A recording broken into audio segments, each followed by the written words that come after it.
Eu, o Cristo, estou escrevendo esta carta 5 para definir claramente a realidade oculta, a qual também me referirei como universal e o divino, a fim de ajudá-lo a abrir sua mente à compreensão de que enquanto você é um indivíduo, aquele que lhe deu o ser e a individualidade é, em si mesmo, universal, eterno, infinito, onipresente, sem princípio nem fim.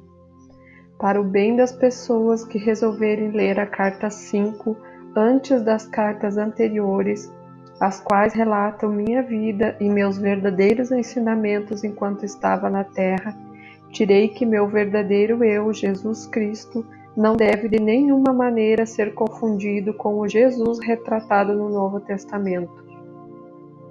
Uma vez que meus ensinamentos originais foram difundidos e muito mal interpretados por todo mundo na forma dos 4 evangelhos, é minha intenção começar a ensinar a verdade da existência, explicando o verdadeiro significado de minha terminologia original citada nos evangelhos. Isso é necessário para desfazer e finalmente eliminar da consciência das pessoas os mal-entendidos que têm persistido, assim como a má informação dada às gerações de buscadores espirituais desde que vivi na Terra. Quando estive na Terra para descrever a realidade por trás e dentro da existência, usei deliberadamente o termo Pai ao referir-me a Deus. Tive 2 razões para fazê-lo. Em primeiro lugar, como expliquei na carta 1, quando recebi a iluminação no deserto, pude ver que os conceitos que descreviam o Criador do Universo, conforme revelados pelos profetas judeus, eram completamente errôneos. Em segundo lugar, me foi permitido perceber com clareza e compreender plenamente a verdadeira natureza do Criador. Dei-me conta de que era uma natureza parental, a de satisfazer as necessidades da criação de maneira específica e bem definida, semelhante a um pai e mãe. De fato, vi que os impulsos parentais presentes em todos os seres vivos eram extraídos diretamente do Criador e que a origem de todo o amor e dos impulsos parentais era também a origem da vida e da existência em si. Também vi que a criação era uma manifestação visível dos impulsos criativos universais do ser e que, portanto, podia chamar a humanidade de descendência do Criador. Por esta razão, era totalmente natural que falasse do Pai ao referir-me ao Criador, pois para mim isso é o que realmente o Criador é, em todos os aspectos, e sobretudo Pai e Mãe. Porém, considerando a insistência judia em relegar a mulher a uma posição subordinada na vida diária, me referi somente ao pai para evitar a resistência judia e para ganhar a sua aprovação para o novo termo.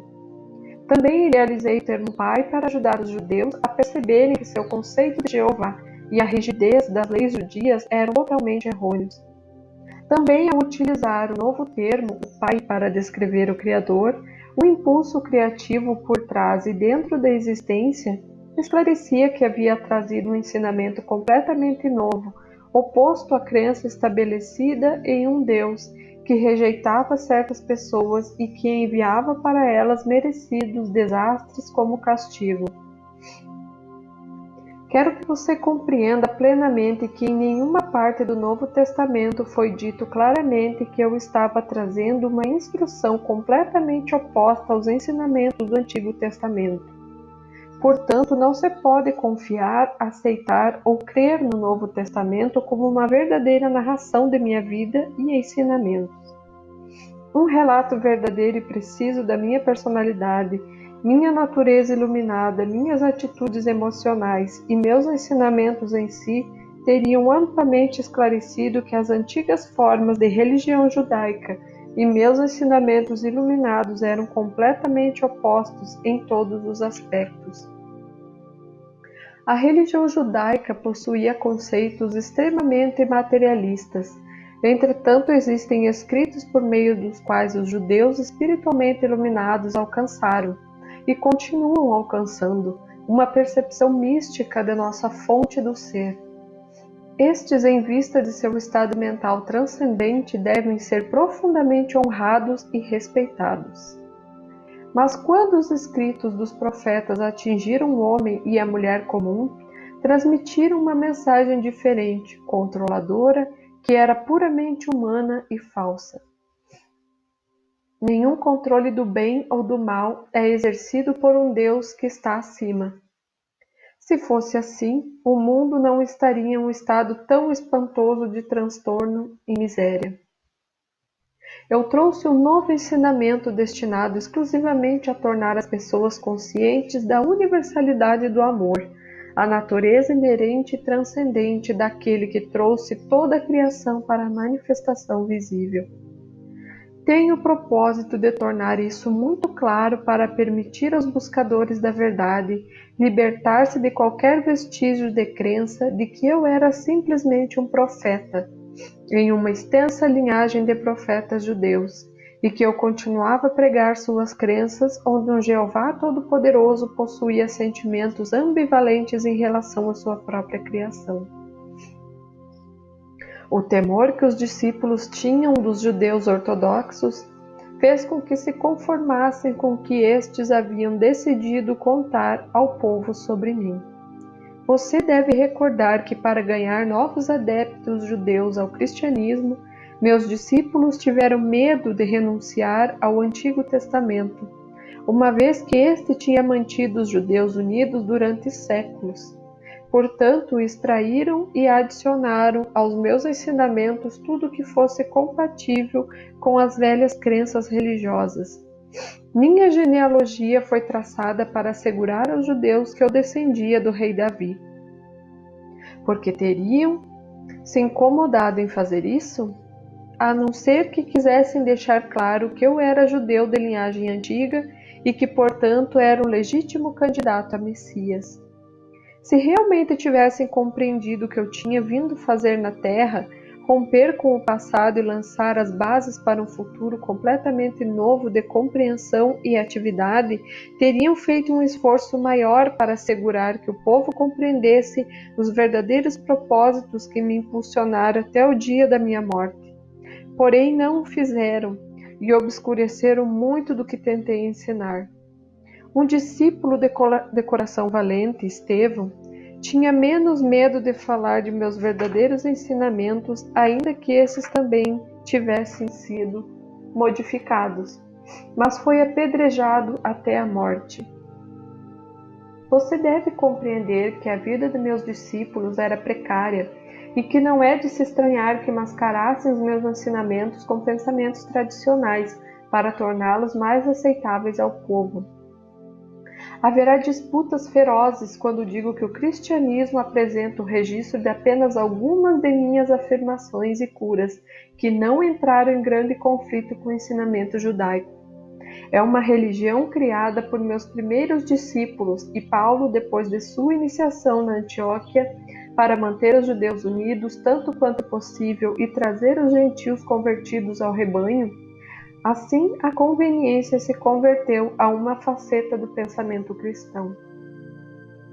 Esta é a verdade a respeito de minha vida e morte sobre a terra.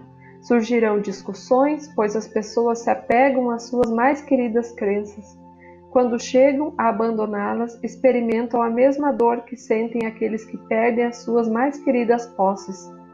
Entretanto, por mais queridas que sejam as crenças, são somente crenças. Elas não são uma base firme sobre a qual se possa construir uma nova vida. Agora que retornei para você por intermédio do canal destas cartas, estou fazendo novamente todo o esforço possível, dentro dos parâmetros de sua percepção humana, para descrever a realidade, sua fonte do ser, a qual iniciou o universo e a existência em si. Exatamente como há 2000 anos, eu vim agora, através do canal dessas cartas, estabelecer as bases da futura evolução espiritual durante o próximo milênio.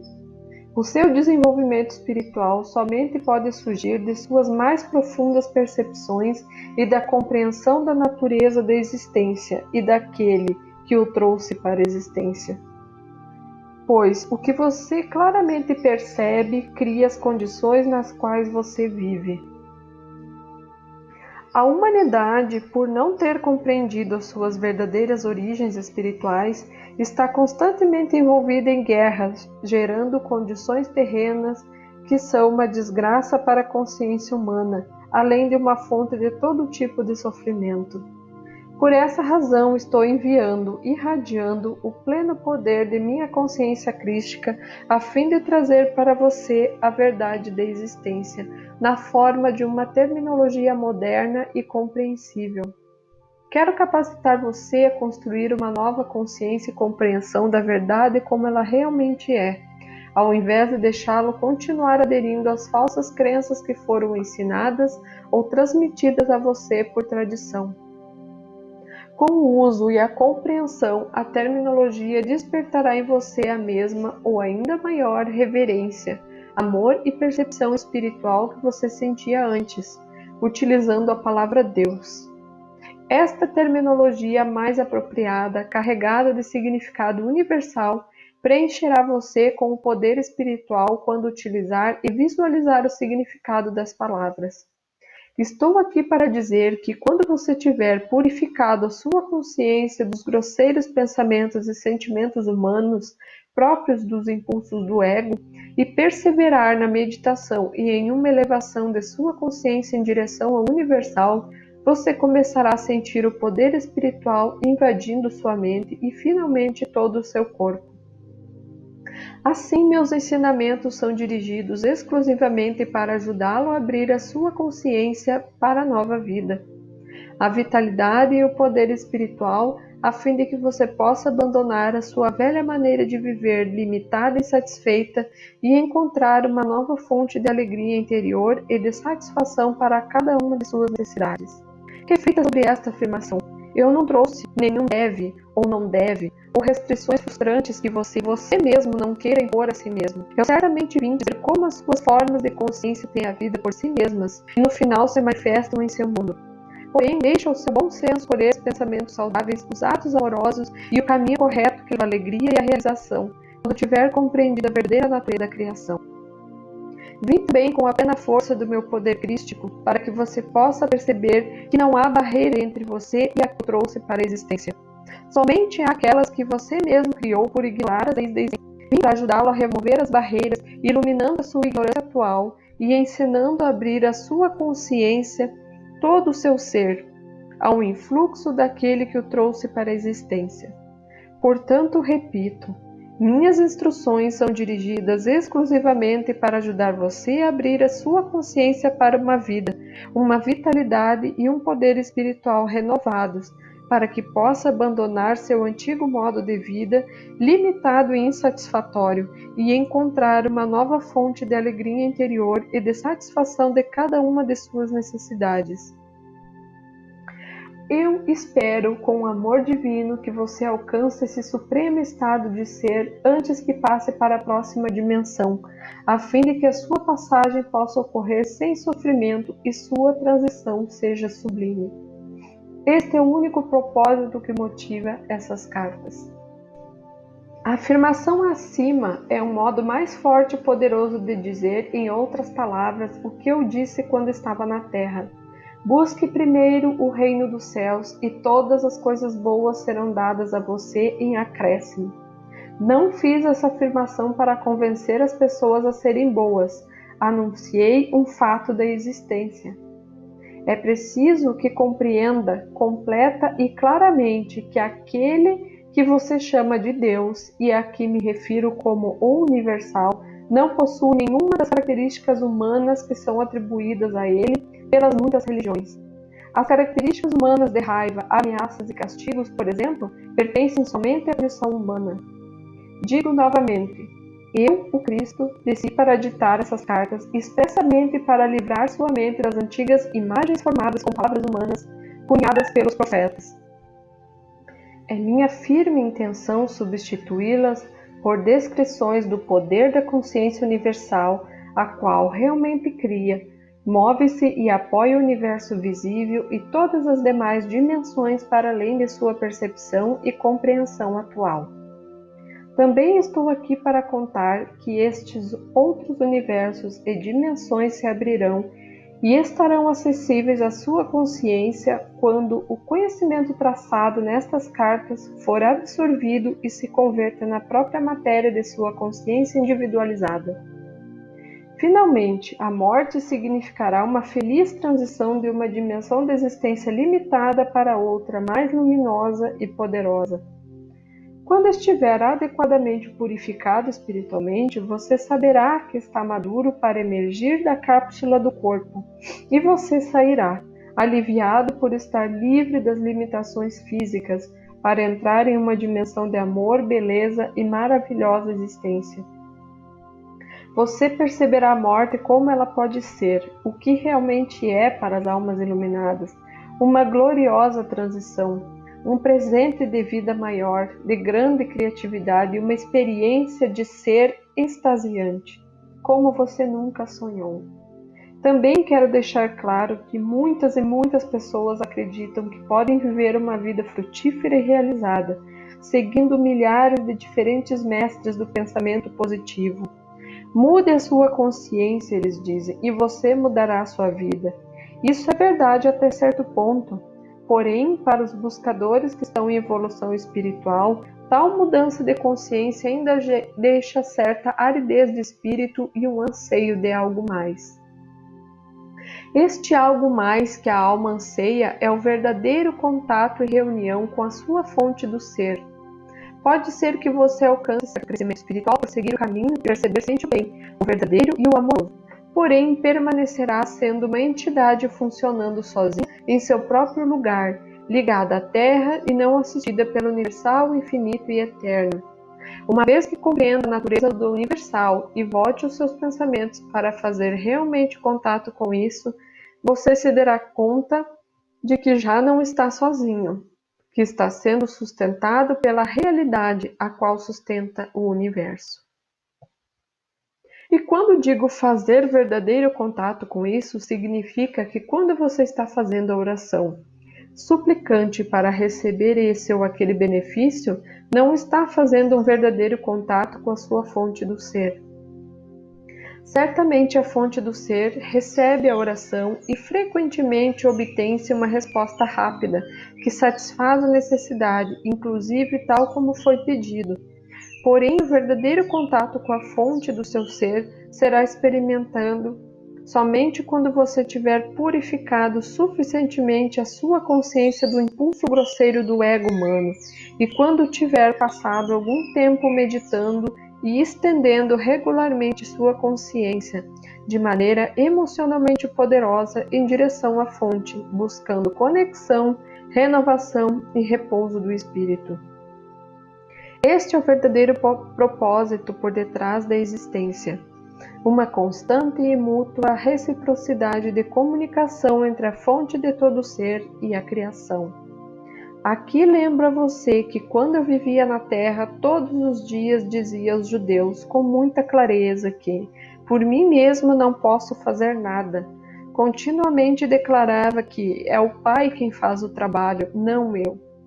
Eu vim neste tempo para capacitar você a fazer a sua transição de uma consciência humana presa à Terra para uma consciência de iluminação, quando a pessoa sabe que finalmente conhece a verdade do ser. Sem dúvida, a pessoa que é profundamente religiosa, permanentemente doutrinada com o dogma religioso e a teologia judia, cristã, muçulmana, hinduísta ou qualquer outra crença religiosa, encontrará dificuldade, inclusive dolorosa a princípio, para aceitar e fazer bom uso destas cartas, pois uma mente condicionada e programada é como concreto. As crenças entranhadas e usadas como talismãs, apoio emocional e como afirmações para dar forças em momentos de crise são emocionalmente gravadas no subconsciente.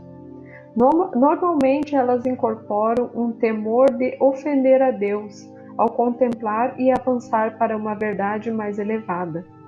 A menos que haja um anseio sincero de conhecer a verdade do ser para além das crenças tradicionais, estes padrões mentais tornam-se quase impossíveis de aniquilar na mente e nas emoções e bloqueiam um verdadeiro progresso espiritual.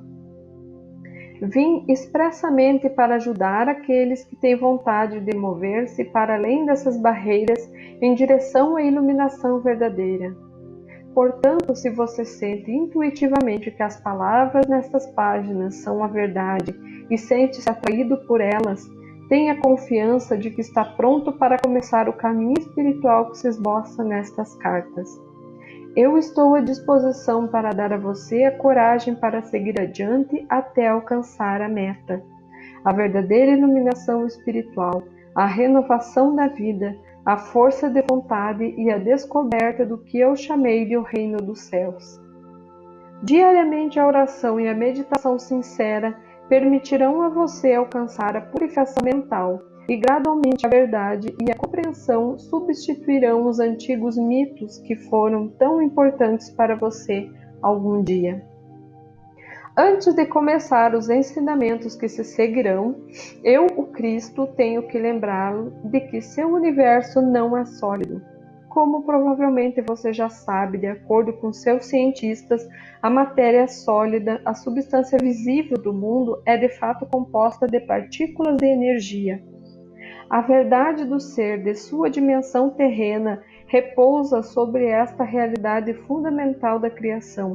Para compreender meus ensinamentos referentes à verdade do ser, é necessário captar esse aparente vazio fundamental subjacente a todo o seu mundo criado.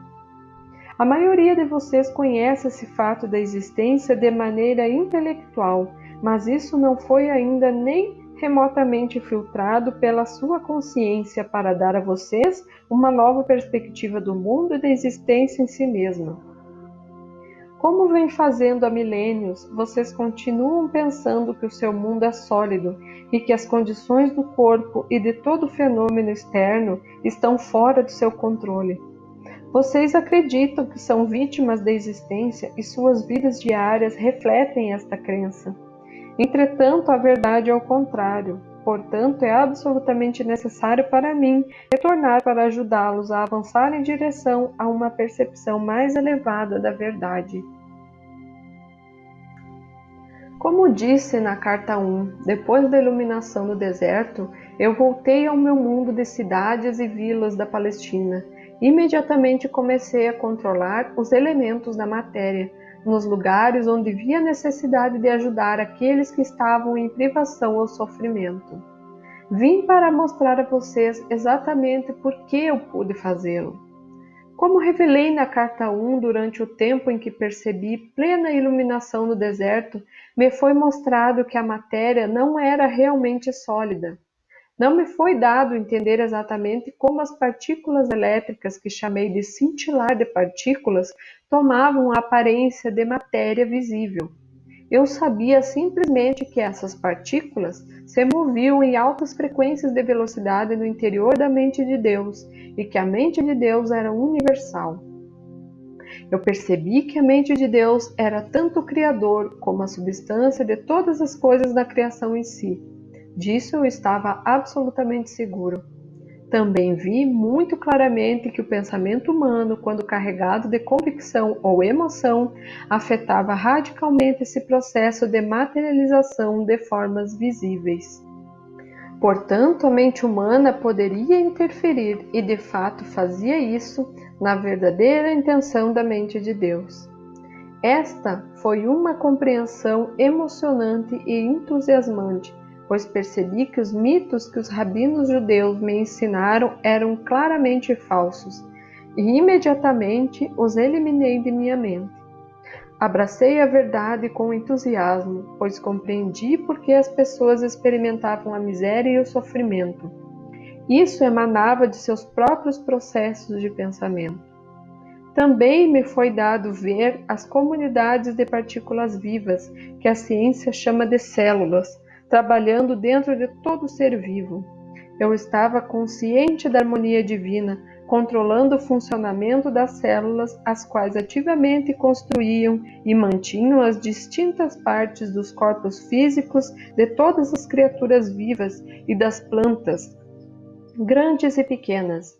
Por essa razão, utilizei frequentemente a paisagem para dar exemplos de imanência e da atividade do Pai nas menores manifestações da vida selvagem, como nas plantas e nos pássaros, por exemplo.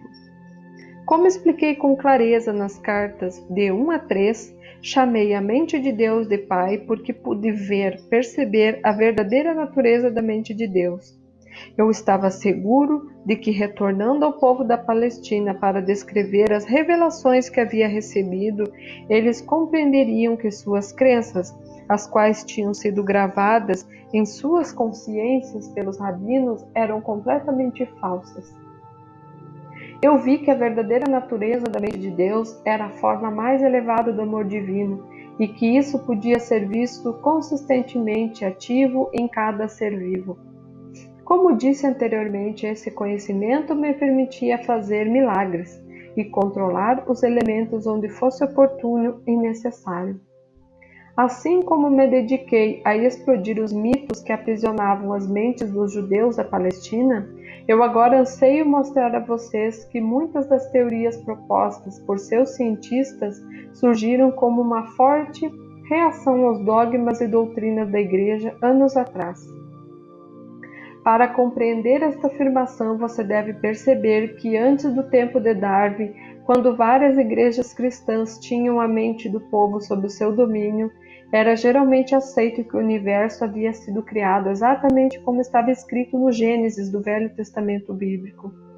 Quando os homens da ciência tentaram anunciar suas descobertas e teorias, foram obrigados a descrever suas novas crenças na presença de uma enorme oposição religiosa. Em consequência, eles acreditaram ser necessário utilizar grande parte da sua energia mental para provar que as afirmações dos profetas eram errôneas.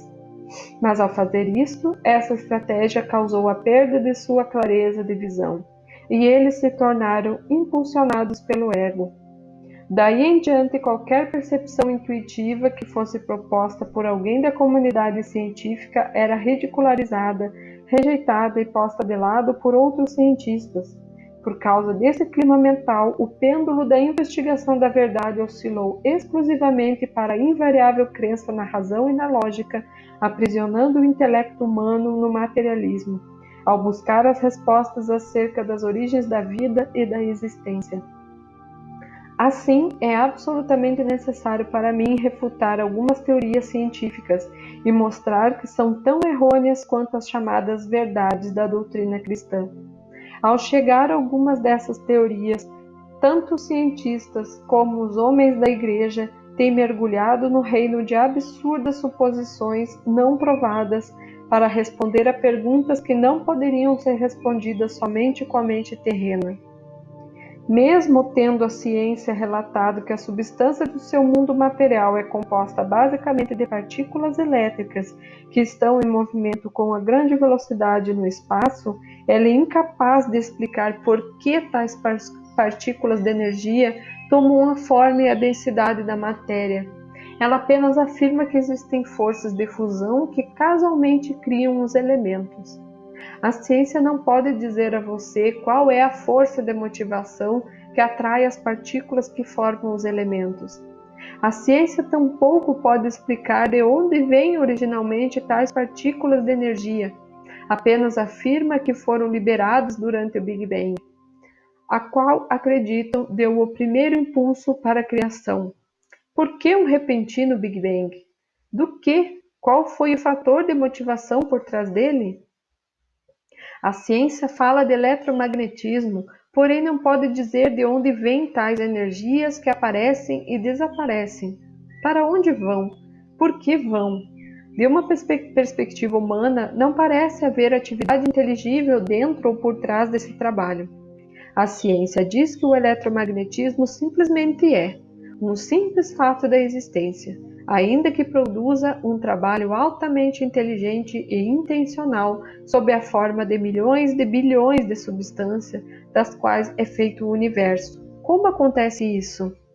Não há nada que o eletromagnetismo tenha tornado visível que a mente humana possa considerar como sem propósito ou sem significado. A ciência ignora este mais básico e vital nível da criação.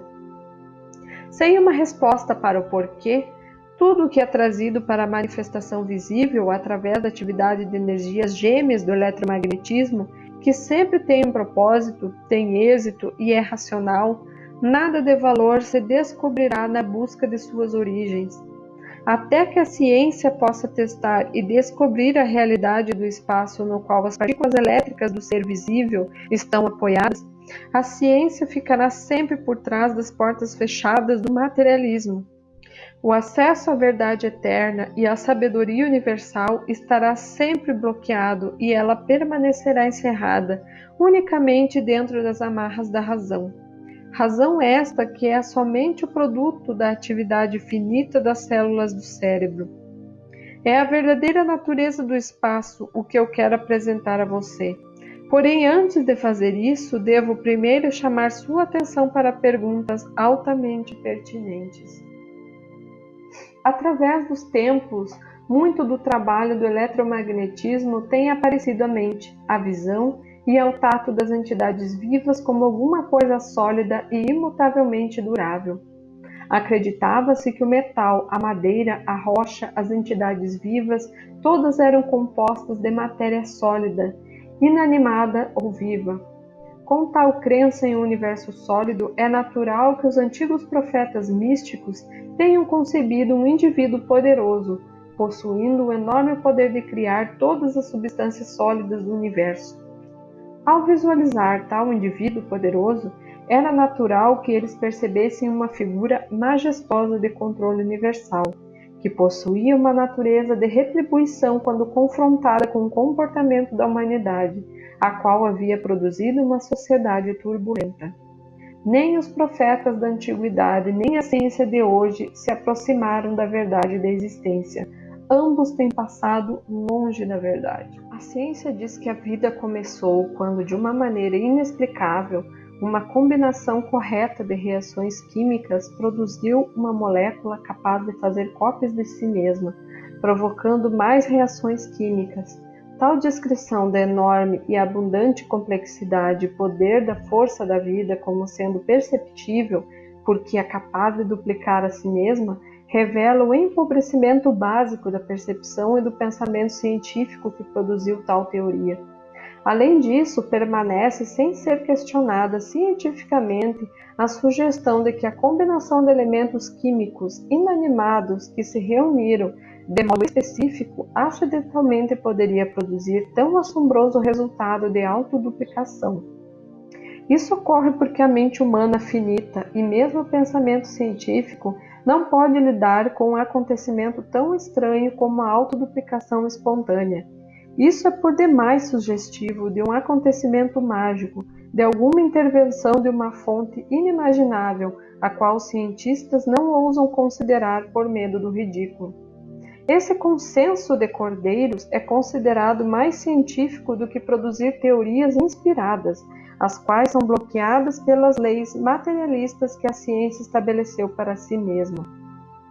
Este bloqueio ao progresso científico futuro impedirá que a ciência investigue devidamente o reino da mente e do espírito, até que algum cientista iluminado desafie as convenções e se atreva a cruzar as fronteiras entre o que é visível e o que é invisível. Se os profetas de antigamente tivessem sido presenteados com a teoria da autoduplicação molecular, não teriam nenhuma dificuldade com tal acontecimento mágico, e diriam que Deus fez as combinações químicas e as impregnou com a vida. Porém, essa também não é a explicação correta. Esse antigo conceito religioso de um Deus no alto, criado de longe, é o que impede o cientista de avançar na direção de reflexões espiritualmente mais conscientes. Portanto, apesar da ciência parecer emancipada das velhas doutrinas, continua mentalmente atada e obstruída pelos temores de velhas proibições como no século XIX. Ela adota suas ridículas teorias porque ainda não percebeu a realidade de nossa fonte do ser por trás e dentro da molécula viva.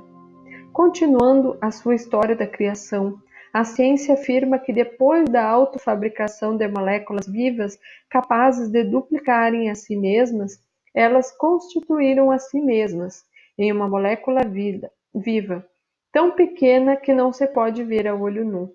E esta se tornou material de construção básico para toda a multiplicidade de organismos vivos, incluindo as plantas, os insetos, os répteis, as aves, os animais e o próprio homem.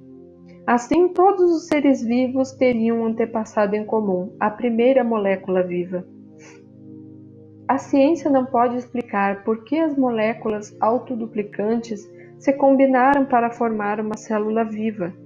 Isso continua sendo um mistério para a ciência até hoje. A célula viva, segundo diz a ciência, se reproduz indefinidamente em bilhões de formas diferentes. Essa é a base para a construção do universo visível. Como pode ser isso? Que impulso motiva tal duplicação? A ciência não pode dizer, entrecheirada em sua própria cegueira, tem-se limitado, e as pessoas com ela, a uma cegueira materialista. E agora, a primeira célula viva merece a plena atenção de qualquer um que esteja buscando seriamente a dimensão espiritual e a fonte principal da existência, porque a primeira molécula viva e a primeira célula viva são a primeiríssima evidência de alguma atividade inteligente dentro da matéria, dentro do universo. O primeiro traço mostrando sensatez e sensibilidade é a função da membrana que envolve a célula, fornecendo proteção e individualidade. Pense nesse fenômeno milagroso. A célula absorve do ambiente somente o alimento selecionado através da membrana. Não só absorve o alimento correto, mas depois de nutrir-se ainda elimina o resíduo através da membrana permeável. Você deve perguntar a si mesmo como pode a membrana puramente física da célula, invisível ao olho nu, distinguir e selecionar o alimento correto, objetivando aumentar seu bem-estar e ter suficiente discernimento para desfazer-se da matéria tóxica não desejada? Você não vê um alto grau de propósito em toda esta atividade? Você pode acreditar que esse propósito seja acidental? E o propósito não é a grande marca da inteligência? E mais, a membrana da célula continua a fazer esse trabalho de selecionar o alimento e descartar a matéria tóxica em bilhões de diferentes circunstâncias e condições relacionadas com a sobrevivência de diferentes espécies em diversos ambientes. E a ciência do propósito que se mostra dentro de cada ação de cada espécie são insetos, plantas, répteis, aves, animais ou seres humanos? Não seria possível descrever o universo como consistente e constante impulso do propósito, tornando visível no reino da matéria visível? O espírito do propósito é um elemento físico ou um elemento da consciência? E se você pode aceitar que o propósito é um impulso inegável de criatividade por trás da existência, então pode passar para a próxima percepção. Seu universo é a manifestação visível de uma evolução inteligente de causa e efeito, evidente na matéria viva. Pois se a célula viva pode selecionar o alimento correto e também eliminar o resíduo tóxico, esta simples atividade demonstra um conhecimento da necessidade de digestão e de eliminação de tal resíduo para assegurar a contínua saúde da célula. Isso não é uma clara indicação de uma evolução inteligente de causa e efeito? E mais, a ciência diz que a célula contém um núcleo que poderia comparar-se ao cérebro humano, uma vez que transmite mensagens e sua mais importante função é a de armazenamento de informação. A livraria que contém não somente os detalhes que se relacionam com uma célula, mas também os do corpo inteiro no qual ela reside. O fato é que, ao investigar a célula, a ciência descobriu que esta em si mesma parece ser um sistema de mensagens químicas transmitidas de um modo proposital, inteligente e inteligível. Como poderia acontecer isso se as origens das moléculas da célula fossem apenas elementos químicos inanimados? Você poderia duvidar de que por trás de cada mensageiro com uma mensagem a transmitir há um pensamento inteligente ou consciência? E o que pensar da precisão das mensagens transferidas de célula para célula para assegurar a precisão da duplicação exata de certas espécies durante milhões de anos? Em que momento da criação a consciência entrou nos organismos vivos? E como foi que o pensamento inteligente que considera e decide chegou ao campo da matéria inanimada inconsciente? Sem a consciência inerente, como pode ocorrer tanta atividade informada e informante em uma célula que é invisível ao olho nu? Tal atividade não é o produto da consciência, conhecimento, demonstrando a presença da vida inteligente em seu aspecto mais básico? Uma simples célula viva em forma de bactéria pode mover-se sozinha e viver sua própria vida especializada e excitante no ambiente, ou como um vírus, realizar seu trabalho especializado e moral de atacar alvos específicos nos organismos vivos. Por outro lado, a célula pode estar fixa em um organismo, realizando seu trabalho altamente importante de construção e de manutenção de alguma parte do organismo. Tal trabalho produz matéria viva precisamente adequada e necessária ao órgão vivo sobre o qual trabalha, sejam partes do corpo humano ou de vida animal ou vegetal, tais como os dedos dos pés dos seres humanos e o baço, ou a pele do animal e as presas, ou as escamas do peixe e a plumagem das aves, ou a copa das árvores e as folhas nos ramos, ou as pétalas das flores, ou as antenas das mariposas e suas asas diáfanas, a pele do réptil, dos crocodilos e seus dentes, e os olhos da lula que mudam de cor segundo a sua necessidade de camuflagem.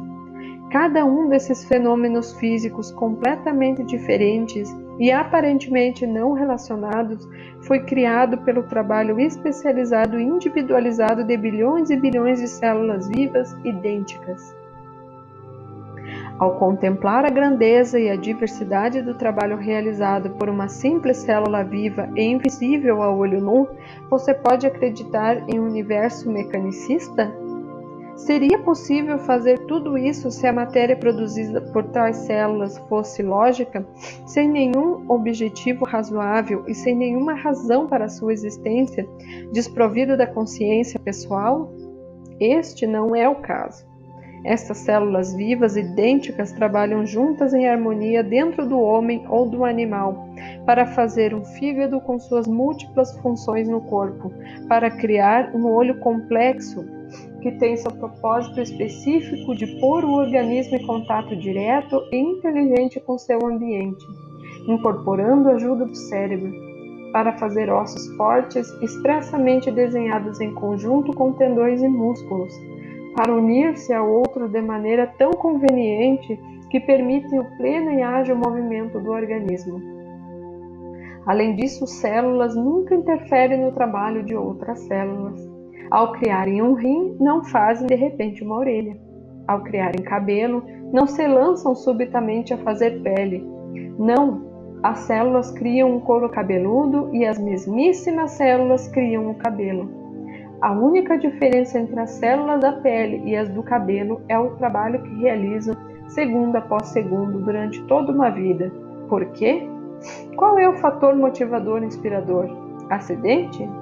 Que inteligência organizadora pôs em movimento todo o processo de criação, desde o nível mais fundamental de formação de simples elementos a partir de partículas elétricas livres no espaço, até a combinação de elementos para formar substâncias químicas, a combinação correta de substâncias específicas para formar uma molécula viva, a combinação correta de moléculas vivas para fazer uma célula viva que pode receber alimentos, eliminar resíduos, construir segundo especificações claras, deslocar-se e sustentar conscientemente esse enorme edifício de criação através de bilhões de anos? Qual é a força motivadora que concebeu e fez evoluir com sucesso nos sistemas vivos as entidades vivas, bilhões e bilhões de maneiras diferentes de fertilizar as sementes de todo tipo, sejam as das plantas, dos insetos, dos répteis, das aves, dos animais ou dos seres humanos, desenvolvendo para cada um deles um sistema inteligente de procriação, adequadas condições climáticas e a produção de vegetação no ambiente a fim de assegurar a sobrevivência? A sobrevivência não é também uma evidência de atividade com propósito inteligente? Ao cumprir-se esta grande façanha de criatividade, você não deveria se perguntar como é que cada espécie viva tem sua própria maneira individual de criar sua prole e de protegê-la de todo possível perigo, até que seja capaz de sobreviver sozinha? Isso não é um ativo amor pela criação em sua forma mais elevada? Você não pode sair desta análise sobre o que tem a inteligência humana a dizer a respeito das origens da vida e da criatividade, sem que se mencione as importantíssimas moléculas de DNA sobre as quais se diz que levam o projeto de todo o organismo, planta ou bebê. Essas moléculas de DNA dão as instruções às células, informando o que elas devem construir de acordo com os cromossomos depositados pela semente. Em lugar da inteligência, a ciência ofereceu as moléculas de DNA e as células frágeis da matéria como a fonte de existência, seu líder supremo, seu diretor de criação, das quais toda a criação deve depender para sobreviver. Contemple o glorioso DNA, Senhor de sua criação. De onde tiraram as células de DNA seus inteligentes poderes direcionais? A ciência já está satisfeita, agora que é capaz de explicar de maneira razoável por que as diversas espécies de todo tipo se reproduzem com tanta precisão e consciência.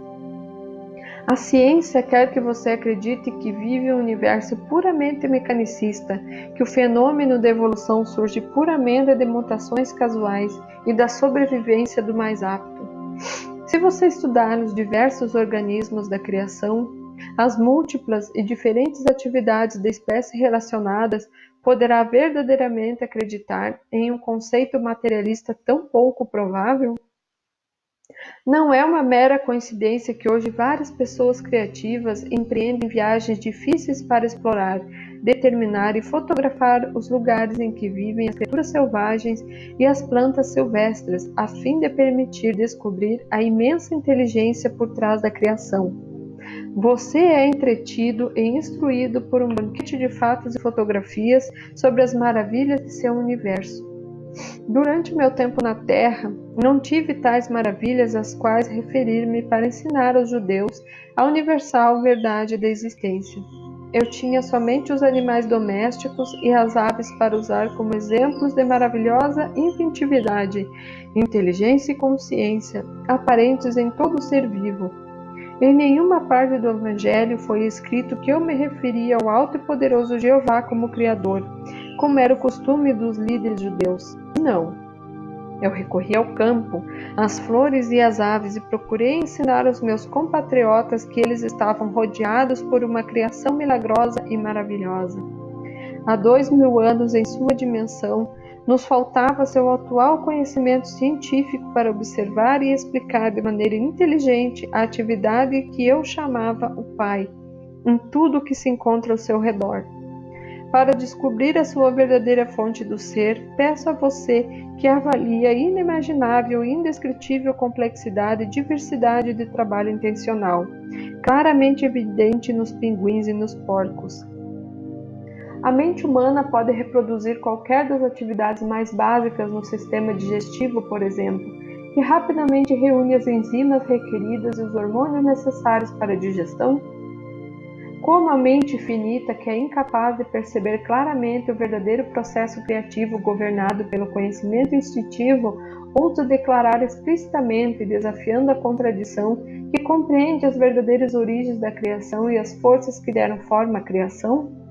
Que arrogância! Esses homens somente podem pensar segundo o que dizem os seus olhos.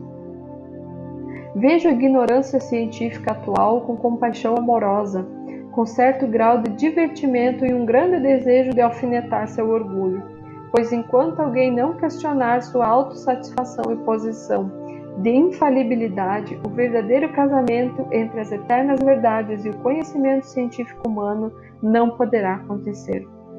Porém, terão que fazê-lo, ou a evolução espiritual humana ficará paralisada. Os cientistas têm a mente excessivamente cheia de conhecimento livresco especializado, de fórmulas e equações aceitas, e tem também uma grande necessidade de aprovação e reconhecimento dentro da comunidade científica, o que impede a penetração mística de inteligências mais elevadas. Peço aos leitores destas cartas que formem uma associação para, em meu nome, desafiar a ciência e perguntar: em que momento da evolução do mundo material a consciência foi percebida pela primeira vez? Repito e digo isso seriamente.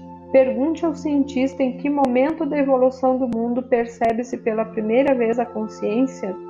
Na célula viva? Se a resposta for a célula viva, pergunte se a consciência já era perceptível nas moléculas vivas que se combinaram para formar a célula e se envolverem em uma membrana tão inteligentemente desenhada que permitia o consumo de alimento selecionado e o descarte de resíduo tóxico. Como ela reconhecia o resíduo tóxico? E se aceitar a consciência poderia estar presente nas moléculas vivas, não seria necessário perguntar se as propriedades químicas que formaram uma molécula viva não teriam possuído elas mesmas a consciência que finalmente as impulsionou e projetou em uma combinação viva para formar uma molécula? E tendo retrocedido até esse ponto nas origens da existência, as propriedades químicas ainda seria necessário perguntar por que a consciência deveria se tornar uma presença viável somente dentro das substâncias químicas, por que não nos elementos nos quais a individualidade tomou forma pela primeira vez? E se aceitar que ela estaria nos elementos, por que se deveria negar que a consciência impulsione as partículas elétricas para formar os elementos? É racional negar tal possibilidade? E tendo chegado a tal possibilidade, não se deveria ir mais longe e perguntar de onde vem o eletromagnetismo? Qual é a realidade da eletricidade para além dos raios de luz intensos, agora descritos pela ciência como fótons e elétrons? E qual é a realidade do magnetismo para além das energias gêmeas de ligação e rejeição, estes impulsos de energia que trouxeram a estabilidade, a ordem ao caos? Pergunte à ciência de onde vem o eletromagnetismo que é responsável pelos passos mais básicos na criação de um universo organizado e disciplinado, de uma complexidade e diversidade impossível de imaginar? Tentarei agora explicar com suas palavras aquilo que está além das palavras e, nesse momento, além de toda a compreensão terrena, individualizada. Por isso, ainda que o intelecto ajude o cérebro a compreender as realidades espirituais que estou expondo para você, também cria uma barreira à verdadeira percepção e experiência espiritual. Por essa razão, considere as referências à dimensão universal final como simples proposições, ideias, vislumbres de formas resumidas de consciência da realidade, por trás e dentro do seu universo. Leve cada uma destas ideias, uma a uma, à meditação. O que estou querendo explicar está inteiramente na consciência e é da consciência sem parâmetros nem fronteiras. Se você está suficientemente evoluído espiritualmente para seguir-me até aqui, para além das palavras, você começará a compreender espiritualmente tudo o que tenho tentado dizer. As palavras guiarão você para as novas visões do ser, que serão abertas em seguida. Persevere. A luz gradualmente, talvez imperceptivelmente, penetrará em sua mente e você terá pequenas aberturas da visão interior. São muitos os que experimentaram um pequeno clarão de visão interior, os que brevemente sentiram um toque da consciência divina e logo, sem ousarem continuar crendo no momento transcendente de seu despertar, começaram a questionar, duvidaram e finalmente dispersaram o pequeno influxo da consciência divina. Cuide para não fazer o mesmo. A incredulidade o atrasará, o prenderá no plano da existência material mais do que pode imaginar. Seja o que for que seja dado a você e que você seja capaz de receber, apanhe rapidamente e não duvide. A dúvida destrói o progresso firme porque cria suas próprias formas de consciência, as quais suprimirão e mesmo erradicarão a visão interior que tem alcançado anteriormente. Portanto, a sua escolha de pensamentos, convicção ou incredulidade, dúvida ou fé, constrói ou destrói seu progresso na busca da verdade.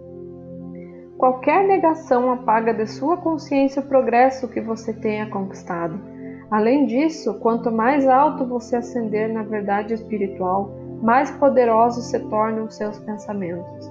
Assim sendo, crie e mantenha firmemente o seu próprio impulso espiritual e não permita que ninguém interfira e enfraqueça esse impulso. Mantenha-se firme em suas percepções anteriores. Em tempos de dúvida, navegue com pensamentos positivos, usando afirmações iluminadoras, agarrando-se às orientações inspiradoras prévias e recordando dos momentos em que suas vibrações de frequências de consciência estavam mais altas. Usando a força de vontade, escolhendo afirmações que contenham pepitas de ouro de verdade espiritual, retorne uma e outra vez a este nível mais elevado de consciência. Não se renda por preguiça mental aos altos e baixos das energias espirituais da consciência, nem se converta em uma gangorra espiritual. Enfatizo fortemente esse perigo de autoobstrução. Torne-se ativamente consciente dele. Se você conhece algo das narrações de minha vida na Palestina, lembrará que eu também sofri o fenômeno dos altos e baixos da consciência espiritual e que foi necessário retirar-me para as colinas para rezar, meditar e renovar as minhas forças espirituais. Portanto, compreenda os seus períodos áridos, porém não ceda passivamente a eles, pois conduzirão você a uma mudança indesejável de atitudes e padrões mentais e emocionais. Recorra conscientemente à sua fonte do ser para receber nova força para a elevação das frequências de sua consciência. E assim, essas fases negativas se reduzirão enormemente em força e duração. Digo novamente, esteja atento para o modo como você usa sua mente. Deixe que a sua atividade mental seja sempre construtiva, a fim de que ela possa contribuir para seu crescimento espiritual e não seja um contínuo obstáculo. Após tudo o que foi dito anteriormente, depois de ter ditado o restante desta carta, o canal começou a questionar sua possível recepção pública, porque lhe pareceu muito pragmática para ser atraente às pessoas acostumadas a imaginar um poder magnífico, ou um ser, ou algo totalmente diferente que criou o universo. De fato, fiz muitos esforços para descrever a imensidão do poder do qual todas as coisas provêm, mas, como disse, é impossível expor em termos humanos a realidade da fonte do seu ser.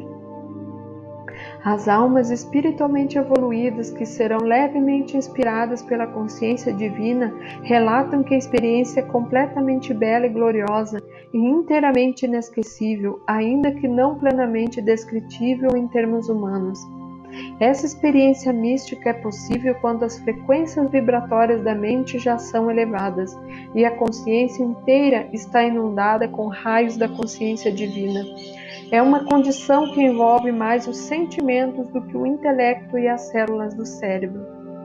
Nessa situação em que tenho que inspirar a mente e as células do cérebro do meu canal com a descrição da realidade de sua fonte do ser, e ela tem que interpretá-las em palavras, preciso ter cuidado para não interferir com a demasiada força nas frequências vibratórias da consciência, nas quais estão trabalhando as células do cérebro dela. Houve momentos em que foi perigoso seguir adiante e assim interrompi o funcionamento de seu computador para romper o contato. Antes que comecem a estudar, meditar e absorver essas páginas, quero primeiramente deixar claro a todos aqueles que lerem estas cartas que meu propósito com elas é, antes de tudo, dissipar os mitos com os quais a minha personalidade humana e meus ensinamentos foram envolvidos. É minha intenção que o dogma e as doutrinas religiosas finalmente morram de morte natural em todo o mundo, do mesmo modo que desapareceram os sacrifícios de animais no Templo de Salomão. Em segundo lugar, vim também para ajudar as igrejas a deixarem suas noções arcaicas de Deus e de pecado. Nenhum verdadeiro progresso espiritual é possível até o surgimento de uma clara compreensão de que cada pessoa é responsável pela maneira como se desenvolve a sua vida. Em terceiro lugar, vim para retirar da sua mente as imagens de um Deus onipotente, de magnificência, grandeza e poder ativo ilimitado, que recompensa os virtuosos e castiga os malvados. Essas crenças, ainda que reconfortantes, são totalmente errôneas. Em quarto lugar, estou explicando a verdade do ser para finalmente dissipar o velho conceito de Deus sentado no alto em alguma parte do céu, de onde se diz que ele criou o mundo e tudo o que ele contém em um tempo relativamente curto. Em quinto lugar, vim também expressamente para ajudar a ciência a lançar a ponte sobre o abismo entre a consciência universal e o surgimento das partículas elétricas. Sem esta ponte entre a dimensão espiritual invisível e o mundo visível da matéria, a ciência permanecerá paralisada nas velhas ideias e conceitos, ao invés de progredir em direção a novos reinos de investigação espiritual científica para o aperfeiçoamento da humanidade. Também vim para mostrar a você a verdadeira natureza daquele que lhe deu o ser, que lhe deu a individualidade, pois sem este conhecimento, que revelará a natureza do seu ser dual, porém totalmente interrelacionado, espírito e corpo, você também ficará paralisado no mesmo nível de consciência em que está no momento. Quero deixar absolutamente claro que nada vem do nada. Este é um refrão bem conhecido entre vocês e é absolutamente verdadeiro. Entretanto, há um fundamento do ser eterno, infinito e consistente, e isso é o que eu vou revelar. Você não foi criado, você extraiu o seu ser dele. Evidentemente, você não poderia ter saído de algo totalmente estranho à sua própria consciência. Estou pedindo ao meu canal que escolha alguns exemplos terrenos comuns e compreensíveis. Não se pode tirar um recheio de torta de um pote de melaço e descobrir que é carne moída. Não se pode espremer laranja e fazer do suco cerveja de gengibre. Não se pode encher um balão de ar, estourá-lo e encontrar gelatina gotejando. Todos os exemplos mencionados acima, eleitos pelo meu canal, são exemplos de lógica. Quero que você perceba que o universo inteiro é uma manifestação de lógica e de efeitos lógicos consistentes, surgidos de relações de causalidade. Seu universo é constituído de causas e efeitos tornados visíveis. Este é um princípio inalterável da existência. Se há casos de alterações, tais como experiências paranormais ou curas instantâneas, a pessoa mediana fica espantada e a ciência se nega a crer que tal coisa seja possível. À medida que minhas explicações se aprofundarem, você compreenderá finalmente como tais alterações ocorrem de maneira lógica e eficaz.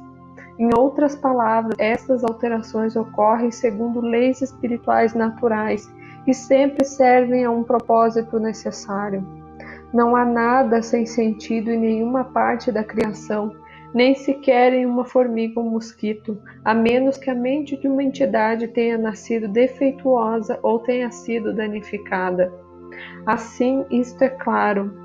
Você vive e opera em um universo físico que manifesta o grau mais elevado de inteligência e atividade com propósito na criação da matéria em si, nos corpos físicos de todas as entidades individuais, desde plantas até seres humanos. Infelizmente, esse alto grau de inteligência e cuidadoso propósito é apenas mínimo na consciência manifestada pelas mesmas entidades criadas, desde as plantas até os seres humanos.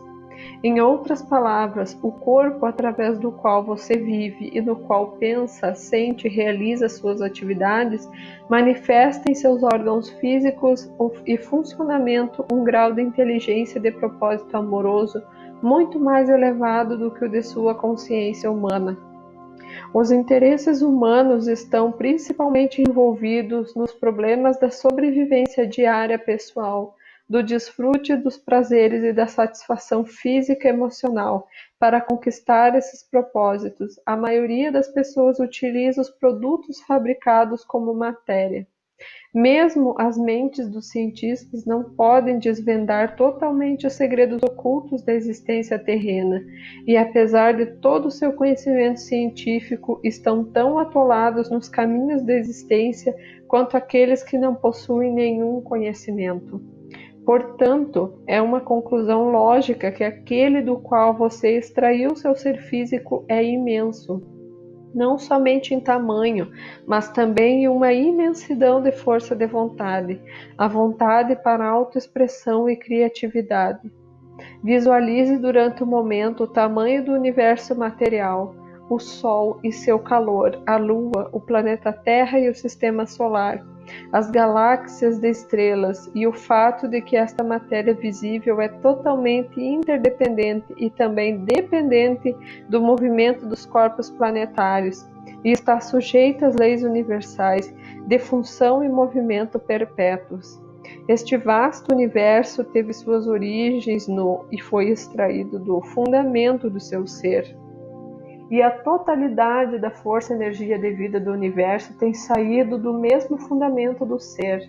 Logo, não desanime-se em meus esforços em analisar para você os componentes espirituais da sua fonte do ser, você perceber que compreende o que esses componentes são e que você possui uma medida muito limitada, os mesmos componentes espirituais da consciência em si mesmo.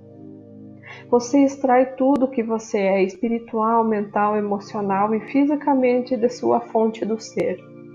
Antes de explicar como isso pode acontecer, quero que me acompanhe em certos passos para ajudar a sua mente a absorver a imensidão daquele do qual seu ser foi extraído. Depois de ler as próximas páginas até o final da carta, medite e visualize sobre cada parágrafo individualmente, pois somente deste modo as palavras começarão a crescer em compreensão e a assumir a realidade espiritual do seu significado verdadeiro. Tudo espiritual, invisível, visível, imaginado é consciência, conhecimento. A natureza primária e abrangente da consciência é o conhecimento. Não é possível ter consciência sem possuir conhecimento. Tudo que você vê, toca, ouve, sente, sabe é consciência, conhecimento tornada visível. Não há nada do universo que não seja consciência tornada visível. A consciência conhecimento é infinita e eterna. Há duas dimensões de consciência dentro e além do seu próprio plano terreno de existência, o plano da matéria, pesada, e da forma sólida. A dimensão universal final de consciência-conhecimento jamais pode ser plena ou verdadeiramente conhecida por um espírito individualizado. É inacessível, ela está em equilíbrio. É a única fonte de todo poder, sabedoria, amor, inteligência. A dimensão universal de consciência, conhecimento em equilíbrio é um estado de silêncio e de quietude, a partir do qual vem o som, a cor, a forma individualizada e toda a criatividade visível no universo visível. Da dimensão universal final de consciência, conhecimento em equilíbrio, veio toda a criação, todas as diversas dimensões invisíveis da existência, descendo em ordem de espiritualidade dos muitos portais da dimensão universal, até as mais pesadas frequências vibracionais de substâncias terrenas inanimadas, e mais além até os horrores inanimáveis das perversões da consciência e antiverdade. Essa dimensão universal final da consciência-conhecimento não somente está no espaço, ela é todo o espaço. Ela está imperceptivelmente em todas as partes. Para aqueles que pensam em termos do átomo, pode-se dizer que ela é o espaço no átomo. Portanto, ela está em silêncio e equilíbrio no espaço de todos os elementos e da matéria. A natureza da consciência universal é intenção, inativa e em equilíbrio.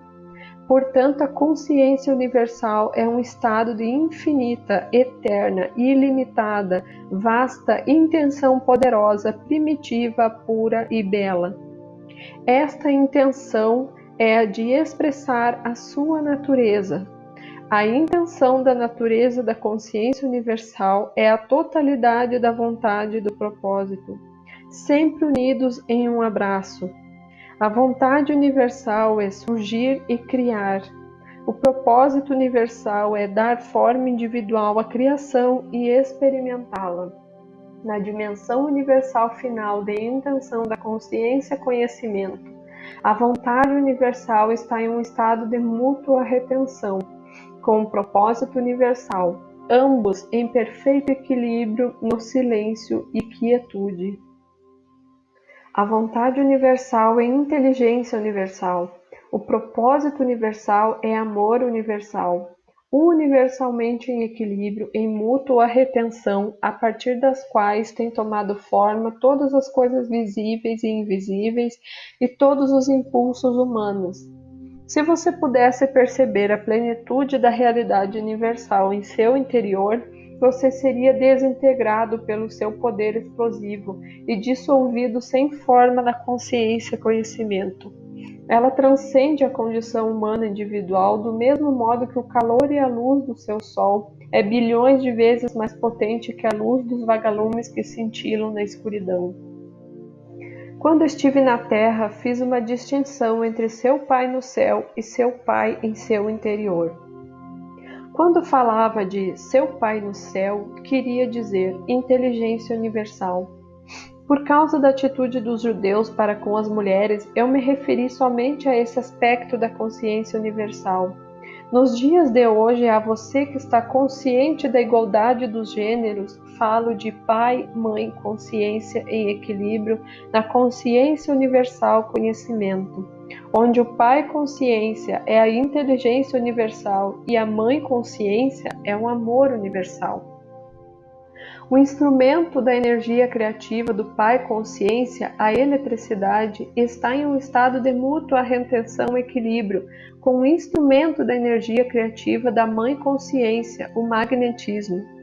Uma vez que o instrumento do Pai e Mãe, o eletromagnetismo, está em equilíbrio na consciência universal, ele nunca será detectado no espaço pelos cientistas, por mais que o investiguem. O impulso vontade do Pai Consciência é a atividade inteligente em equilíbrio com o impulso propósito da Mãe Consciência, que é nutrir para a sobrevivência. Pai Mãe Consciência é uma força impessoal poderosa, embora ela seja pessoal para você mesmo antes de você buscar fazer contato com ela. À medida que evolui espiritualmente, você a sentirá, pois ela é a realidade do ser. Ela está em todas as partes e em todas as coisas. Pai Consciência é o amor inteligente que proporciona energia inteligente e impulso ao mundo das formas complexas. É expressado fisicamente como eletricidade. Mãe Propósito é a inteligência amorosa que proporciona o propósito e o impulso para a sobrevivência das formas complexas individualizadas. É expressada como magnetismo, ligação e repulsão. Estes são os impulsos originais universais de todo o ser da consciência universal, sua fonte de ser, inteligência, amor. Esse é o estado do ser antes da criação, consciência, conhecimento em um estado de equilíbrio. Quero que você entre de novo em um estado interior de equilíbrio consciente, onde a mente permanece em silêncio. Você controla o seu interior e sua mente, e suas emoções não mais se dividem em atividade e sentimento. Pode ser que note um aumento de poder dentro de você, de força, paz e contentamento. Isso expressado em você de forma individual é o estado de ser do qual saiu a criação. Quero assinalar que o equilíbrio é impossível no momento em que se introduz o pensamento. Quero que você perceba que a dimensão universal é uma dimensão de impulso sem forma. Ela não contém nenhum projeto de criação. Ela está em um estado de forma não dividida. O equilíbrio, a mútua retenção entre os impulsos opostos para deslocar-se e permanecer unidos, cria uma espiral infinita de energia autocontida. A energia autocontínua de mútua retenção é simplesmente impossível de imaginar pela individualidade. Como eu disse anteriormente, se a individualidade pudesse entrar na dimensão universal dos impulsos mutuamente retidos de movimento e ligação, seria imediatamente desfeita e regressaria ao equilíbrio da consciência universal. Reflita sobre a imensidão inimaginável de poder contido na retenção mútua dos impulsos gêmeos, na consciência universal que são primariamente consciência, conhecimento, intenção, vontade, propósito, inteligência e amor, combinados como amor inteligente e inteligência amorosa, impulsos de movimento, ligação-repulsão, eletricidade em equilíbrio, magnetismo. O exposto anteriormente descreve a ilimitada dimensão universal anterior ao Big Bang. Agora você sabe que o processo criativo pai-mãe e os instrumentos da criação física estão todos em estado de equilíbrio na dimensão universal. Porém, esse equilíbrio deve explodir para dar lugar à forma individual.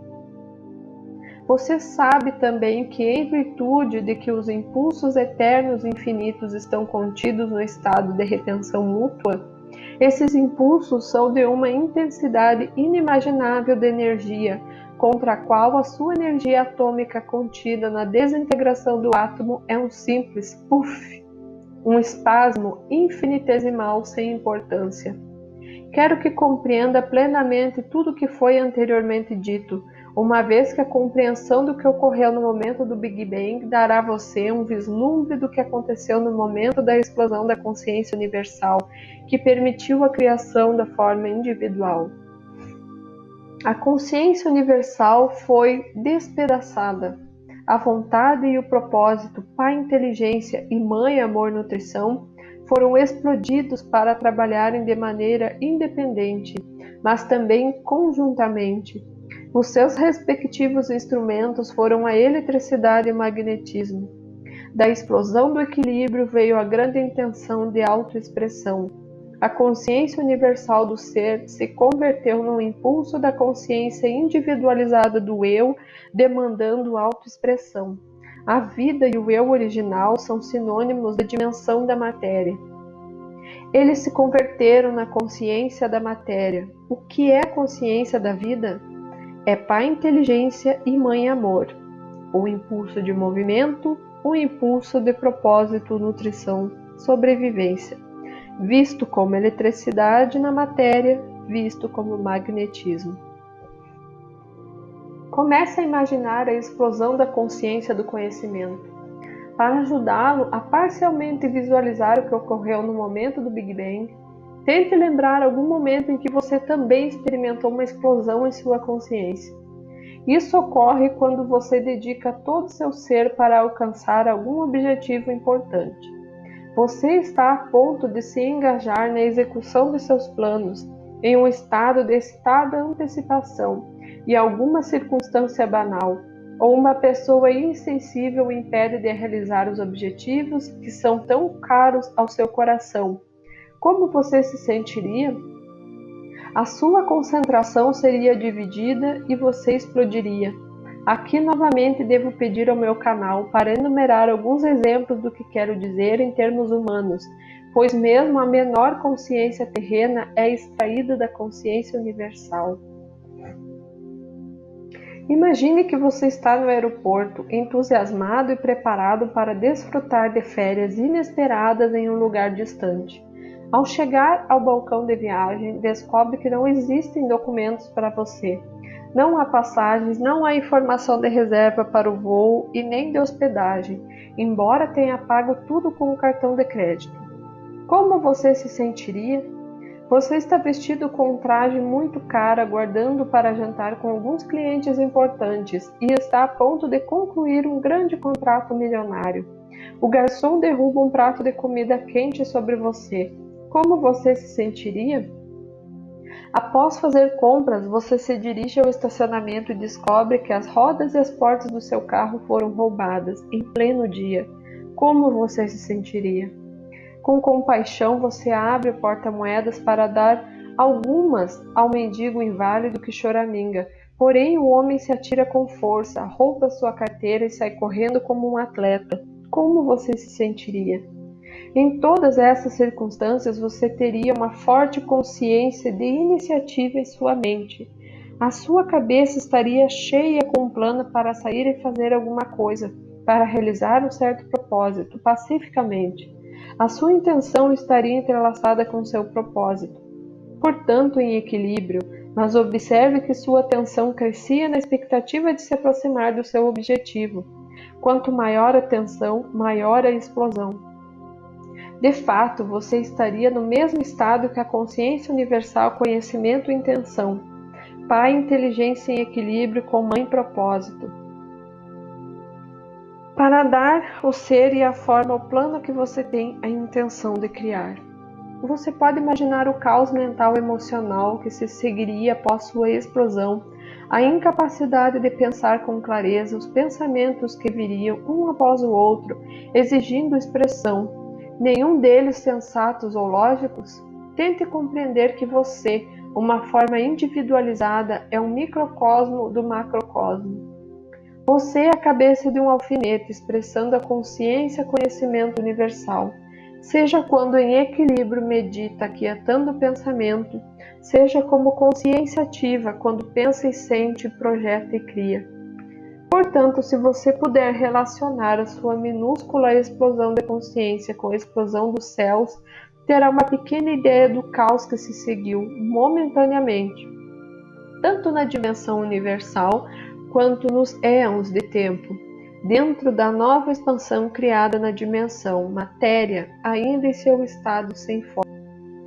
Assim, muitos de vocês terão que reorganizar totalmente suas ideias a respeito da criação. Ela iniciou em uma condição de caos total. Os impulsos universais foram divididos. Não havia um projeto para dirigir ou controlar o início da individualidade. Os impulsos estavam ainda sem nenhuma forma consciente ou direção. Eram impulsos naturais para realizar certas funções impulsivas, distintas na consciência, porém não estavam inteligentemente dirigidos para um específico movimento ou ligação, por nenhuma força diretiva superior. Eles estavam sós, impulsos da consciência e conhecimento, separados e perdidos, capazes de receber impressões, porém não havia outras impressões para receber além daquelas do caos interior do movimento-atividade, da eletricidade, da ligação-repulsão, do magnetismo. E este caos de consciência foi manifestado da criação como caos de partículas. Nessa expansão do caos de partículas elétricas, entretanto, existia a consciência primordial do eu original. Não importando qual fosse o caos, o eu original veio através da intenção Pai para deslocar-se, tomar o controle, criar. O eu original tomou forma inicial em uma carga positiva de energia elétrica. Converteu-se em força, eu, dominante sob a forma de um próton, com seus satélites de carga elétrica negativa, sobre o qual a mãe propósito de ligação foi ativada, sobre a forma de uma carga elétrica positiva, encontrando-se com uma carga elétrica negativa. Eles se afeiçoaram, como se poderia dizer, de dois seres masculino e feminino evoluídos das espécies vivas, e se uniram. A mãe propósito de repulsão foi ativada quando pareceu provável que duas cargas elétricas positivas ou duas negativas iriam se encontrar e reagir negativamente. Ela se interpôs e a separou exatamente como a sua parte fêmea evoluída. Uma mãe separaria dois brutos turbulentos e agitados, a ponto de envolverem-se em uma briga. Essa foi a única forma de consciência e conhecimento no caos durante muitíssimo tempo. Ainda que o tempo não tenha nenhuma importância no reino da matéria em si. O tempo somente tem importância quando há um contato de conhecimento consciente entre as cargas elétricas, resultando em ligação ou repulsão, quando há uma progressão de aproximações e eventos que ocorrem, e quando há propósitos a serem alcançados. Fora disso, o tempo não tem sentido. A criação é o produto dos impulsos primários funcionando de maneira individual e em conjunto, causando impressões um sobre o outro, satisfazendo necessidades inerentes gravadas na consciência. Essas necessidades são de início as de aumentar e experimentar a autoexpressão, levando em seguida a uma maior separação para restaurar o sentido de segurança interna e de conforto, e ser reunido na harmonia da consciência universal. Dessa força impulsora para uma harmonia reunida do ser, veio o impulso masculino e feminino de reunião para recuperar a bem-aventurança que está oculta na consciência da alma. Você poderia fazer uma analogia do parágrafo anterior com o hábito de saírem para trabalhar de manhã e voltarem esperançosamente à noite para conforto e reunião familiar, onde eles repõem as forças para aventurarem-se a sair novamente na manhã seguinte e enfrentar o mundo. Portanto, o processo de criação da ação universal levou bilhões de anos no tempo para cumprir-se. Depois do Big Bang, o processo criativo pai e mãe dividiu-se em duas energias diferentes que continuamente trabalharam separadas e em conjunto, independentes das mutantes repetidas, para funcionarem juntas, características ou naturezas individuais e diferentes funções. Portanto, a sua carga de trabalho foi e é diferente, ainda que indivisível. Você já sabe e por um processo de meditação deve ter entendido plenamente qual a natureza do pai e da mãe no equilíbrio da dimensão universal. Brevemente, a natureza do pai é a de ser criativo, criativo de realizar a obra da criatividade. Também é uma condição do eu original e da existência individualizada. Todo ser vivo, desde uma bactéria até um hipopótamo, tem um forte sentido de eu original e a necessidade de protegê-lo. A natureza da mãe é a de dar forma ao plano da consciência elétrica iniciado pelo pai inteligência, unindo as partículas elétricas. A consciência pai e mãe, os impulsos primários estão ambos em equilíbrio e são da natureza da dimensão universal e, consequentemente, quando eles criam a forma individual, levam ao final a obra da natureza da dimensão universal. Esta é crescimento, prover alimento e nutrição, cura, proteção, satisfação das necessidades em um sistema coerente de lei e ordem, sobrevivência. As energias de consciência pai e mãe são impulsos, ambos retidos na dimensão universal, e quando são liberados do equilíbrio, realizam poderosamente a obra da criação. Além disso, considere a magnitude de sua obra da criação por todo o mundo. Os impulsos pai e mãe impulsionam cada nível de criação, desde a formação dos elementos, a molécula e a célula viva, até o magnífico mamute. Eles também trabalham instintivamente dentro dos pais, impulsionando-os a unirem-se, conceberem, carregarem e criarem a sua prole. Alguns pais se ausentam depois do nascimento dos seus descendentes, sejam eles ovos, filhotes ou seres humanos. Estes são os pais cujo sentido de eu original é maior que o instinto inato da paternidade. É nesse ponto que você deve se tornar plenamente consciente do significado de impulso. Pode ser que você ache que esta é uma forma de criatividade muito nebulosa. Porém, se refletir durante algum tempo, talvez se dê conta, no final, de que nenhum ser humano, animal, inseto, nem mesmo um planeta, empreende alguma atividade na dimensão material sem uma pressão interior da consciência, a qual é o impulso. Este pode ser o de virar-se para o sol, correr, comer, trabalhar, dormir, fazer compras, ter um filho, sempre. O impulso precede a atividade, inclusive a de piscar os olhos. E mais, não há nenhum impulso que inicie uma atividade que não esteja dirigida por algum propósito. As plantas giram as flores e as folhas para captar os raios de sol necessários ao seu crescimento. As pessoas correm para manter a forma, comem para satisfazer a fome, trabalham para ganhar a vida, dormem para escapar das tensões e recarregar as suas energias. Vão às compras para se suprir de alimentos, tudo direcionado para a sobrevivência e o conforto pessoal. Então, os impulsos são a realidade por trás e dentro da criação. Se toda a matéria voltasse à sua forma original de partículas elétricas, os impulsos universais ficariam intactos e no final dariam forma a outra criação. Os impulsos são para sempre, entretanto as partículas elétricas na matéria viva estão aqui hoje e amanhã terão desaparecido. mas a alma continua. Você pensa com os impulsos elétricos no cérebro, você sente com os impulsos magnéticos em seu sistema nervoso. Estes últimos centram e unificam os impulsos elétricos em um todo unificado. Sem a ligação magnética em seu sistema, você seria apenas movimento sem conhecimento.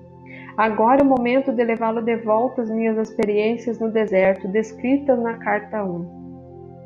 Você deve lembrar que quando fui ao Rio Jordão para que João Batista me batizasse, eu era um rebelde, totalmente contrário aos ensinamentos dos judeus que afirmavam que Jeová castigava os homens por seus pecados. Intuitivamente sentia que aquele era um conceito falso e cruel e o rejeitava. Depois que me foi mostrada a verdade sobre a criação, não podia compreender por que a consciência perfeita para seres perfeitos e as imagens sobre amor inteligente. Perguntei ao Criador, a consciência universal, por que a humanidade suportava tanto sofrimento e maldade. Então me foi mostrado com toda a clareza que todos os problemas que os humanos experimentavam surgiam do ponto central do eu, que a ciência agora chama de ego. Este manifesta a si mesmo na personalidade como uma necessidade impulsionante para defender-se da crítica ou do ataque físico-emocional, e uma necessidade impulsionante semelhante de se afastar dos demais para chegar primeiro na corrida da vida. Também se manifesta na personalidade como uma necessidade impulsionante de adquirir tudo de melhor para si mesmo, apesar da oposição dos demais, e uma necessidade impulsionante semelhante de agarrar-se às suas posses pessoais, sejam elas parentes, amigos, bens materiais ou conquistas, a despeito de toda a oposição. Também me foi dado compreender que sem estes dois impulsos do ser criativo, fundamentais, eternos e inalteráveis, não havia nenhuma criação. Este é o segredo da criação, o segredo da existência e do ser individual. Ao trabalharem juntos como equipe no mundo visível, separadamente, porém inseparáveis, esses impulsos gêmeos foram os meios pelos quais a substância da matéria em si foi criada desde a sublime consciência universal. O impulso de criatividade é o eu original da atividade. Este impulso de atividade é universal e procede de uma só fonte. A atividade é um movimento da consciência e consciência em movimento.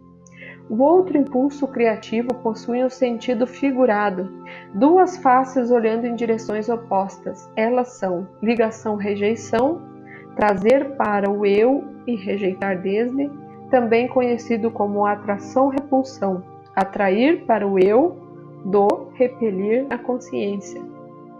Estes são os únicos meios pelos quais a existência terrena é realizada. O universo inteiro é uma manifestação do poder criativo, ativo nesses impulsos gêmeos do ser físico, criando matéria e forma individual. Este é um dos segredos fundamentais do universo. Eu vi que o núcleo da personalidade, ou ego, como agora é chamado, tinha sido criado como o guardião da personalidade e estava irresistivelmente gravado com um impulso magnético para assegurar a intimidade e sobrevivência, para proteger a condição do eu original individual. Isso foi conseguido usando as duas faces do segundo impulso do ser, ligação-rejeição, para assegurar a individualidade. A face da ligação arrasta, extrai, atrai, exige, puxa, compra, agarra, se prende às pessoas e às posses que busca. Esse impulso cria uma ilusão de segurança nas relações e nas posses.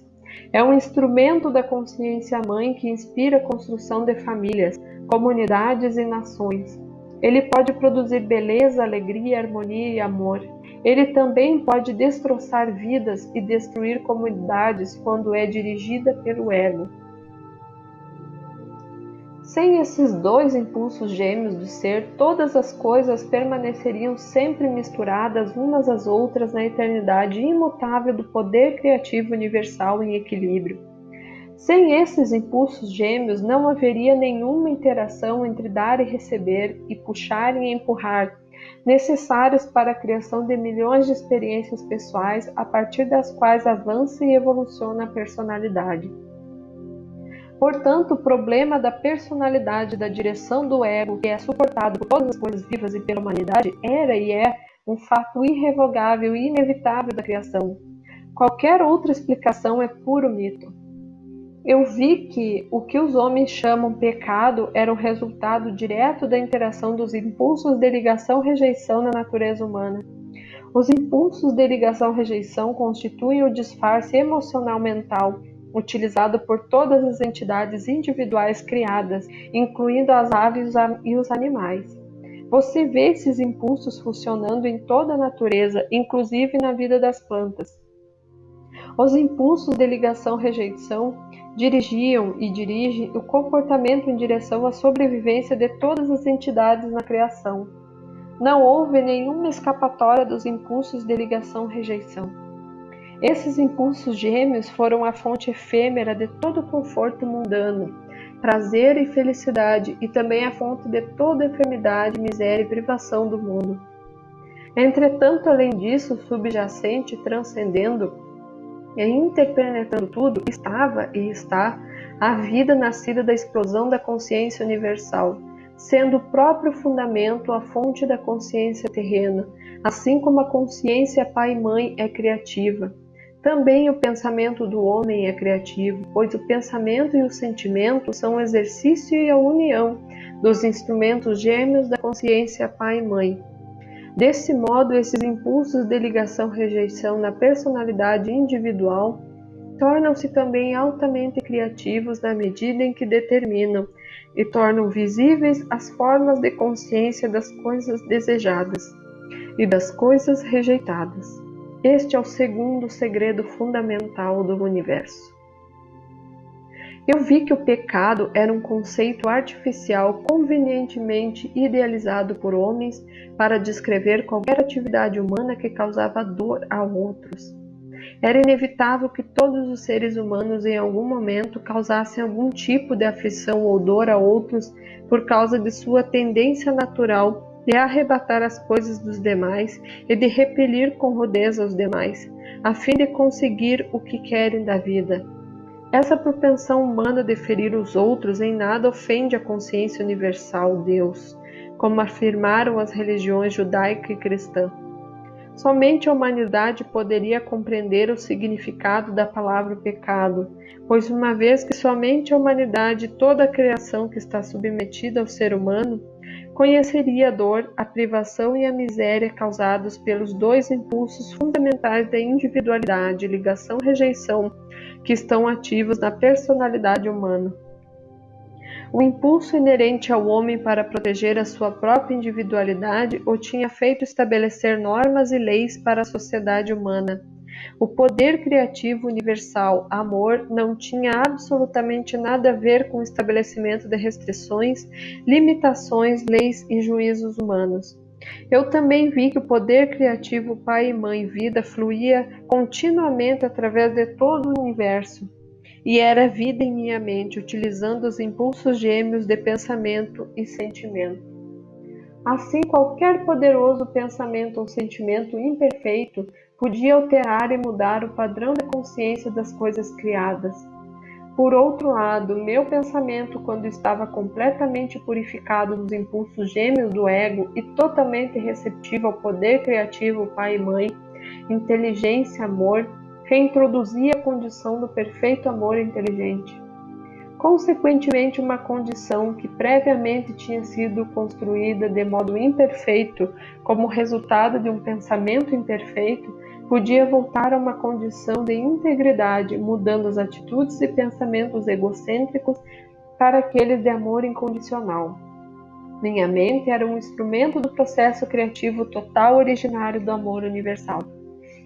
Agora eu que sabia que isso era assim, sabia-o espiritual, intelectual e emocionalmente, dei-me conta de que eu podia e devia dar passos para superar os impulsos gêmeos do ego que anteriormente governavam minha mente com o fim de permitir que a realidade divina tivesse plena liberdade através de minha mente e meu cérebro.